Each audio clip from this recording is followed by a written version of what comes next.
ಯಾವಾಗಲೂ ಕೂಡ ಜಾತಿ ಗಣತಿಗಳಾಗಿರುವಾಗ ಮೀಸಲಾತಿ ರಿಪೋರ್ಟ್ಗಳು ಬಂದಾಗ ಪರ ವಿರೋಧಗಳು ಇರ್ತಕ್ಕಂಥದ್ದು ಇದ್ದೇ ಇರ್ತದೆ. ನಾವು ಅದನ್ನ ಕಳೆದ ವರ್ಷ ರಿಸೀವ್ ಮಾಡ್ಕೊಂಡಿದ್ದೀವಿ. ವರದಿ ಕ್ಯಾಬಿನೆಟ್ ಮುಂದೆ ಮಂಡಿಸ್ಬೇಕಲ್ಲ, ಅದಕ್ಕೆ 160 ಕೋಟಿ ರೂಪಾಯಿಗಳು ಖರ್ಚು ಮಾಡಿದ್ದೀವಿ.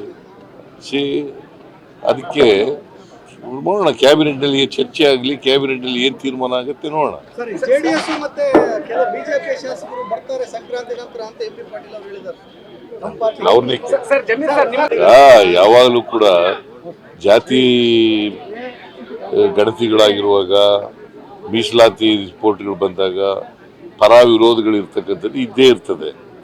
ನಾವು ಅದನ್ನ ಕಳೆದ ವರ್ಷ ರಿಸೀವ್ ಮಾಡ್ಕೊಂಡಿದ್ದೀವಿ. ವರದಿ ಕ್ಯಾಬಿನೆಟ್ ಮುಂದೆ ಮಂಡಿಸ್ಬೇಕಲ್ಲ, ಅದಕ್ಕೆ 160 ಕೋಟಿ ರೂಪಾಯಿಗಳು ಖರ್ಚು ಮಾಡಿದ್ದೀವಿ.